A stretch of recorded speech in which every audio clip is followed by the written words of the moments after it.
monsieur would like to see you. Monsieur is going out with me and my friends in May, whether he likes it or not. Has that kid gone home yet? Oh, Mademoiselle Marie has gone and had supper with her daddy already, and monsieur is so anxious for you to say bonsoir to her. Listen, that kid doesn't want to bid me Betty Bye any more than I do. He's tried for 2 years to cram us down each other's throats. Let her go home to her mommy. One day I'm going to smack that kid. So bored. Helene, never, ever marry a man who's deserted a good woman. He's as cheerful as a man who's murdered his poor old mother.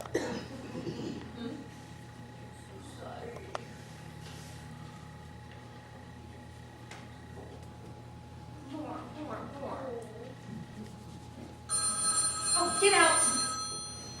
Emmeline, when Mrs. Fowler comes, keep her downstairs.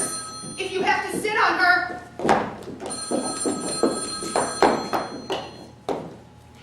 Hello, darling. I've been waiting for your call. You ought to know. Oh, baby, I'm going to miss you like nobody's business. I can't tell you what it did to me. Locking the door in our little apartment. I'll say we had fun. Como tie-yi yippee. Oh, say anything you like, darling. This is the one place where I have some privacy. Oh, Buck, baby, do you really have to go to the coast? The hell with Mr. Goldwyn.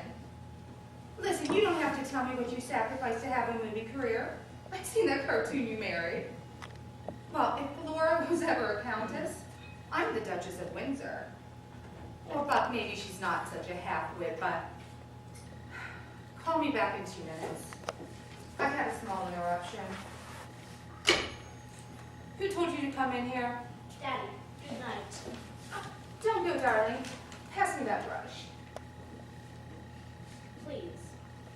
Please. Good night. Ma, you're in a hurry to tell Daddy about it. About what? My talk on the telephone. I don't understand grown-ups on the telephone. They all sound silly. Good night. Good night, who? You've been asked to call me Auntie Crystal. Why don't you do it? Yes. Yes, what? Yes, good night. You sit down. Oh, it's really hot in here. I've got my coat on. You heard me. We're going to have this out, young lady. I've done my level best to be friends with you. But you refuse to cooperate. Oh, what? Cooperate. Cooperate. Answer my question. You don't like me. Why? Well, good night, Crystal. I said why? Listen, Crystal. My mother told me I wasn't to be rude to you.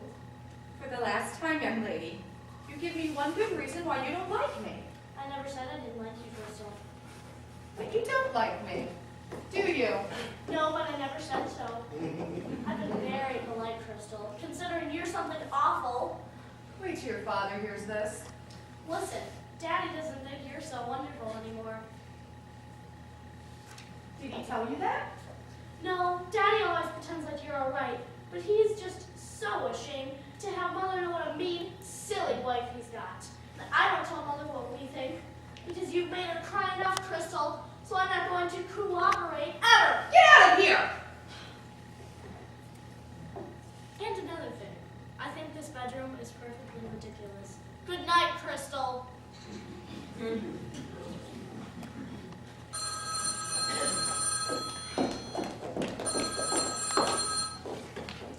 Yes, darling.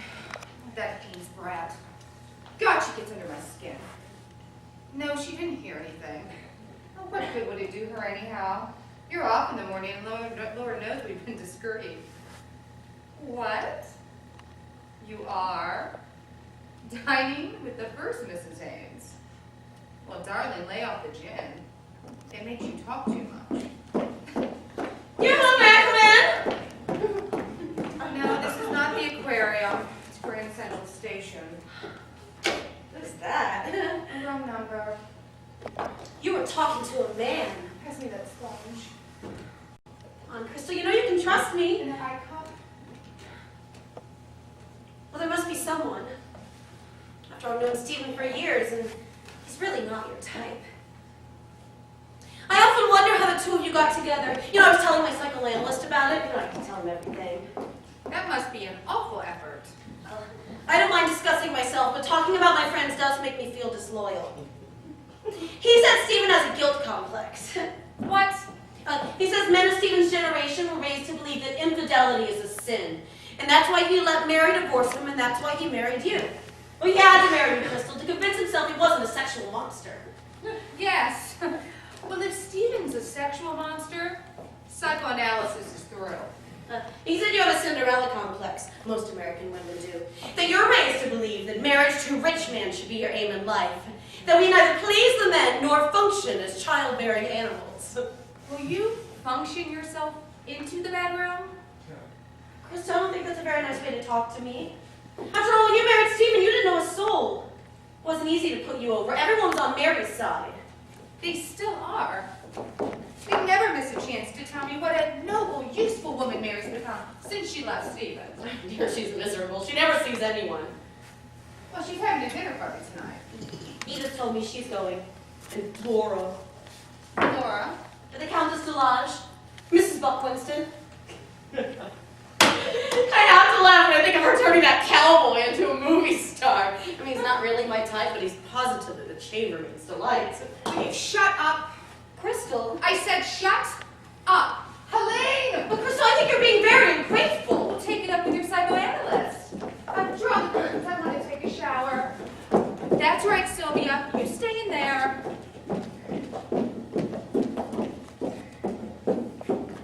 Oh, my dear, I've lost another pound. I have to tell my psychoanalyst. You know, everything means something.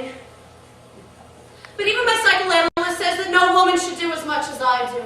He says I attach too much value to female friendship. He says I have a Damon and Pythias complex. I guess I have given too much of myself to other women. He says that women are natural enemies. Crystal, I thought you didn't touch up your hair. Oh, Crystal, I wouldn't use this. Go. You smell it on every tart in New York. Oh, that reminds me, Crystal, if you do have an affair, for heaven's sake, be discreet. I mean, remember what Howard did to me, the skunk? My, you are putting on weight. Sylvia! The men are so mercenary. They think they own you, body and soul, just because they pay the bills. Oh, I used this cream. It brought out pimples. You know, if you were smart, Crystal, you'd have a baby. That's really the only hold a woman has on a man.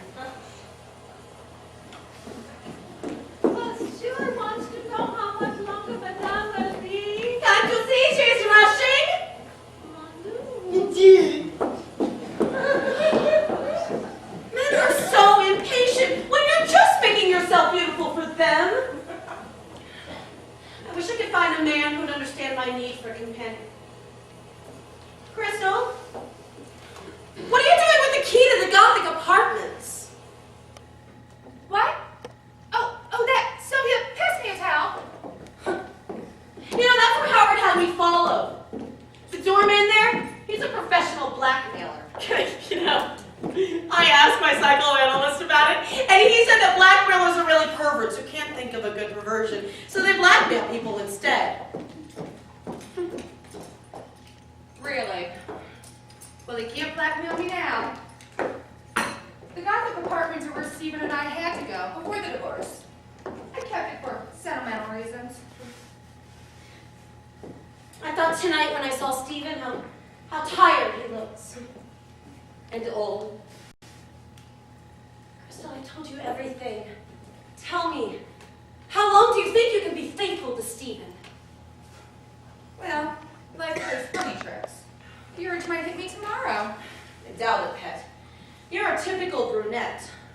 So what? Most brunettes are frigid. Really? Well, maybe that's just a dirty piece of redhead propaganda.